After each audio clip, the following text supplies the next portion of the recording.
Unię, państwo i to państwo scentralizowane, wiadomo, pod kierownictwem w tej części Europy to byłaby oczywista dominacja Niemiec. 한국 방산기업인 현대로템이 유례 없이 빠른 속도로 K2전차 110대의 인도를 성공시키며 폴란드와의 1차 계약 180대에 대한 납기가 완성되고 있습니다. 하지만 어쩐 일인지 폴란드에서는 2차 계약 180대 물량에 대한 추가 계약이 이루어지지 않고 있어 논란이 일고 있는데요. 일각에서는 K2전차의 가격 문제, 한국은행의 대출 문제 또는 현지화의 어려움을 말하고 있지만 최근 폴란드 정부의 행보를 보면 계약 지연의 주된 이유는 이러한 현실적 문제가 아닌 정치적 문제임이 밝혀지고 있어 충격을 주고 있습니다. 폴란드 신정부의 친EU 정책, 즉 독일과의 관계 개선을 위한 행보로 인해 K2 전차가 희생양이 되어 계약이 지연되고 있다는 것인데요. 현재 현대로템 측은 2차 계약이 1년 넘게 지연되면서 앞으로의 계획에 빨간불이 켜졌다고 밝히고 있습니다. 이대로 만약 2차 계약이 무산된다면 현대로템 방위 사업의 기반 자체가 흔들릴 가능성이 큰데요. 회사 내부에서는 이미 방산 인력 재배치, 사업본부 통합, 수출 전략, 전면 수정 등 조직 개편의 논의가 조심스럽게 진행 중이라고 합니다. 슬슬 폴란드 신정부가 짜증나기 시작하네요. 그동안 긴가민가 했던 K2전차 계약 지연의 핵심 원인이 폴란드 내부에 정치적 딜레마에 있다는 것이 드러난 결정적 사건은 지난 3월 20일이었습니다. 도널드 투스크 총리 정부는 동쪽 방패 안보 결의안을 발표했는데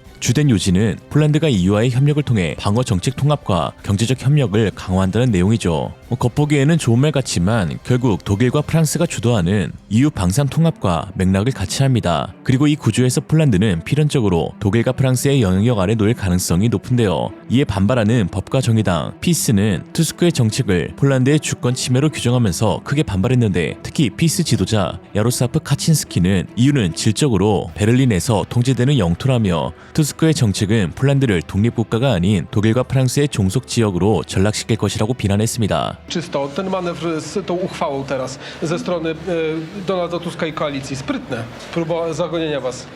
Proszę Państwa, no, dla pewnej części społeczeństwa być może sprytna, ale nie sądzę, żeby nasza część społeczeństwa nie wiedziała i nie rozumiała, że w tej chwili rozgrywa się operacja zmierzająca do tego, żeby zmienić Unię w państwo i to państwo scentralizowane, wiadomo, pod kierownictwem w tej części Europy to byłaby oczywista dominacja Niemiec, no być może w innych częściach to byłaby raczej dominacja Francji, ale to praktycznie rzecz biorąc przestalibyśmy być niepodległym państwem. 투스크 정부의 친EU 행보는 K2 계약 지연과 직접 맞닿아 있습니다. EU 재정을 활용한 동쪽 방패 계획은 독일과 프랑스 합작회사인 KNDS가 주도하는 레오파르트 2AA 공동구매와 직접적으로 연계되고 있는데요. 이미 스웨덴과 스페인은 지난 1월 IAV 2025 컨퍼런스에서 각각 44대와 50대의 레오파르트 2AA 구매 계약을 체결했고 EU 펀드 자금을 전환하여 사용할 것임을 밝혔습니다. 당시 레오파르트 2AA 대당 가격은 약 3천만 유로로 K2GF보다 2배 이상 비싼 가격이었죠. 이처럼 현재 EU의 여러 회원국들이 레오파르트 2A8의 공동구매를 추진 중인데 독일, 체코, 리투아니아, 스웨덴, 네덜란드, 노르웨이, 크로아티아, 스페인, 이탈리아 등 성명서를 발표했으며 폴란드 투스크 정부는 여기에 참여하고 싶다는 의견을 여러 차례 피력한 바 있습니다. 그리고 결국 일이 발생했는데 결의안 통과 후 그 즉시 EU가 폴란드에 지원한 팬데믹 회복 기금 중 약 70억 유로, 75억 달러를 국방 및 안보 지출로 전용할 계획이라고 밝혔습니다. 그리고 이 조치가 시행되려면 유럽연합 집행위원회의 승인을 필요로 하는데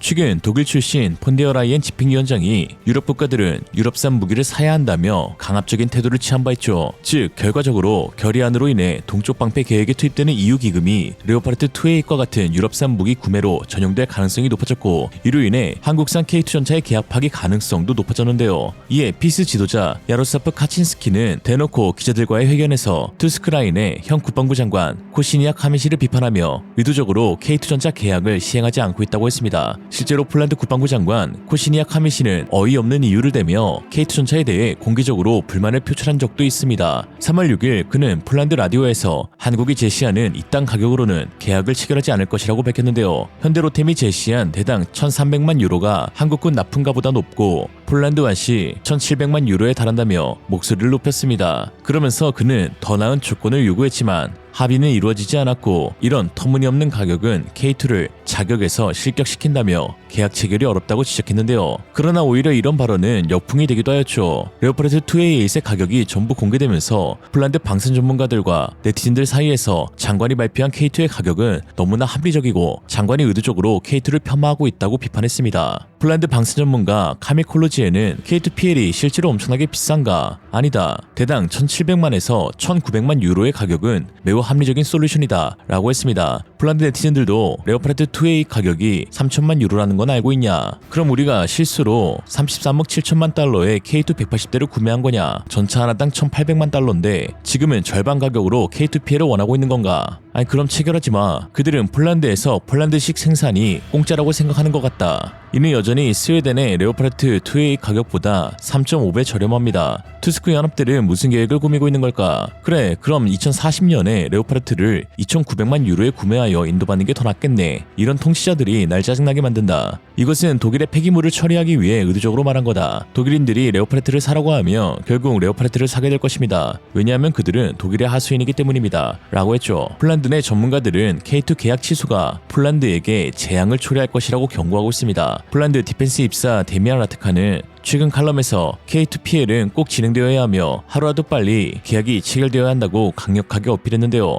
다음과 같습니다. K2 PL은 폴란드 동부 지형에 최적화된 전차이고 레오파르트 2A8의 전하는 전력 공백과 경제적 손실을 초래한다. K2는 입증된 한국산 무기의 신속성과 적응성을 바탕으로 안보에 필수적인 반면 레오파르트 2A8은 납품 지연과 높은 유지비로 비판받는다. KNDS의 연간 생산량은 독일, 스웨덴, 스페인 등 공동구매 국가의 수요를 충족하기 어렵다. 현대로템의 제안은 기술 이전과 5,000개 이상의 일자리 창출을 약속하며 경제적 자립을 강화하는 전략이다. 그러나 계약 취소는 막대한 위약금과 투자 손실을 초래하게 된다. 이미 폴란드 동부 후르브의 슈프와 같은 지역의 생산시설 설립이 논의 중이었던 만큼 이 계획의 중단은 지역 경제에 치명타를 입히게 될 것이다 라고 했습니다. 실제로 레오파르트 2에이스로 전환하면 폴란드는 대당 도입 단가뿐만 아니라 유지보수 비용과 부품 공급의 병목 현상도 발생하여 문제를 겪게 됩니다. 우크라이나에 제공된 레오파르트 2A6의 경우 부품 부족으로 2024년 기준 수리율이 50% 미만에 그쳤는데요. 또한 폴란드가 EU 재정에 기댄다고 해도 GDP 4.7%에 달하는 2025 국방 예산은 이미 한계에 달해 추가 부채를 유발하며 경제적 자율성을 잃을 가능성이 큽니다. 또한 독일은 러시아와의 경제적 유착으로 과거 비판을 받은 바 있으며 폴란드가 독일의 방산에 의존하면 러시아가 이를 정치적 약점으로 활용할 가능성이 있는데요. 특히 러시아 벨라루스 연합군은 폴란드 동부 국경을 위협하며 신속한 전력 배치가 어려운 레오파르트 2A8의 도입 지연은 군사적 공백을 노출시킬 것입니다. 특히 폴란드 방산업체 PGZ는 K2 PL 생산을 통해 기술 역량을 키우고 K9 자주포 및 K239 천모와의 통합으로 동유럽 방산 시장에서 경쟁력을 확보하려 했는데 K2의 계약 취소는 PGZ의 성장 동력을 앗아가고 레오파르트 2A8에 의존하며 단순한 독일의 하청업체로 전락할 위험을 초래하게 되죠. 실제로 레오파르트 2A4를 2A6로 개량하는 과정에서 폴란드 PGZ는 독일의 엄청난 간섭과 고장을 받았고 대당 개량 가격이 거의 신차를 도입하는 가격으로 급등해 논란이 일기도 했습니다. 결과적으로 독일과의 협력이 폴란드 방산의 자율성을 약화시키고 현지 업체들은 EU 내 이류 방산업체로 머물게 한다는 것이 실제로도 입증된 것이죠. K2PL은 현지 생산으로 약 60%의 부품 국산화를 목표로 했습니다. 이에 지난 22일 폴란드 방산기업 WZM의 바브르진 키비츠 사장 역시 폴란드 육군의 요구에 맞게 폴란드화된 K2 블랙팬서 탱크를 빠른 시일 내에 생산하기를 원한다고 설명하면서 정부의 결단을 촉구했습니다. 사실 정치인들 입장에서는 K2든 레오파르트든 M1 에이브람스든 각기 전차의 고유 특성과 성능은 큰 관심거리가 아닙니다. 그저 정치인들은 정치적으로 안보 문제를 풀고자 하고 이로 인해 전차의 도입 계약이 체결되거나 취소되거나 해서 이런 문제들이 발생하는 것이죠.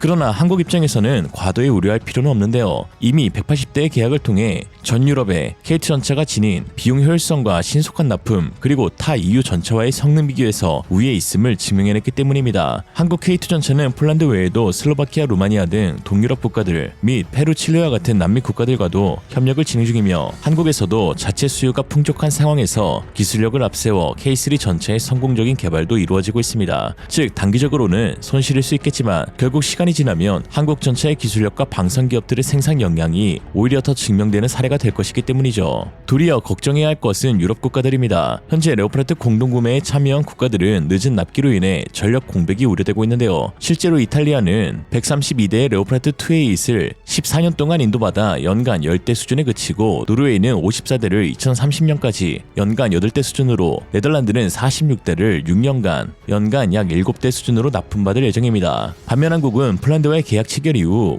약 1년 2개월 만에 110대의 전차를 폴란드에 보내주었는데요. 이것만 봐도 왜 한국과의 협력이 중요한지 알 수 있는 부분입니다. 또한 독일의 현재 생산 라인 문제로 인해 여러 국가에서 레오파르트의 부품 생산이 이루어지고 있는데, 독일, 프랑스, 체코, 그리스, 스페인, 이탈리아 등 여러 국가에서 부품을 생산하면 공급망이 매우 복잡해집니다. 각국의 생산 일정, 품질 관리, 물류 조율이 필요하며 한국과라도 일정이 지연되면 전체 생산 라인에 영향을 미치게 되는데요. 또한 각기 국가들의 방산 인프라와 기술 수준이 달라 상대적으로 경험이 적거나 생산 규모가 작은 체코나 그리스는 부품 제작 속도와 품질에서 차이가 발생할 수 있습니다. 사실 2A8을 논하기도 전에 레오파르트 2A7을 2018년 계약 체결한 헝가리가 6년이 지난 2024년에 첫 물량을 인도받은 것만 봐도 2A8이 얼마나 지연될지 알 수 없는 상황인 것이죠. 최근 폴란드의 신정부의 반응을 보면 한국이 무기를 너무 빨리 납품한 것이 아닌가 싶습니다. 2년 만에 K2전차 110대, K9 자주포 144대, 천무발사대 90대를 인도받다 보니 등 따숩고 배부른 폴란드 신정부가 어느새 러시아의 위협에 대한 긴장감을 잃어버린 듯한데요. 국가안보를 가지고 정치적 수단으로 장난쳐서는 안 됩니다. 여야를 초월해 정치적이지 않고 현실적인 대안을 고민해야 하는 것이 안보인데요. 오히려 폴란드의 안보는 앞이 안 보이는 상황입니다. 오늘의 한 줄평, 여기나 거기나 정치인이 문제.